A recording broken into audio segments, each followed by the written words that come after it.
Tras 11 días fuera de casa, los 4 aragoneses que forman parte de la selección española en categorías inferiores de karate han llegado ya a Zaragoza. 3 de ellos lo han hecho a primera hora. Atrás queda el Mundial de Yakarta, donde la junior Raquel Roy ha logrado la medalla de bronce por equipos en la modalidad de kata. Junto a ella, aunque sin lograr presea, han estado Marcos Martínez y Sami Ekai.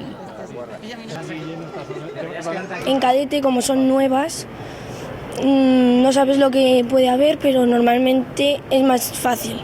Ahora en junior todas las chicas lo hacen muy bien, hay un nivel altísimo y era más complicado. Pero igualmente contenta con el trabajo y sobre todo con el progreso entrenando. Ahora tenemos la semana que viene, el fin de semana que viene tenemos el Campeonato de España, entonces hay que intentar revalidar título y a por todas.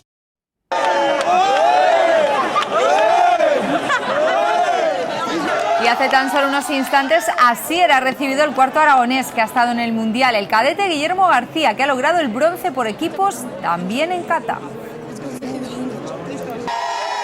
Muy contento porque es una medalla mundial que se dice pronto, pero tiene mucho trabajo detrás, mucho entreno, mucha concentración, muchos nervios, mucho miedo, muchas sensaciones, o sea, tiene muchas cosas detrás.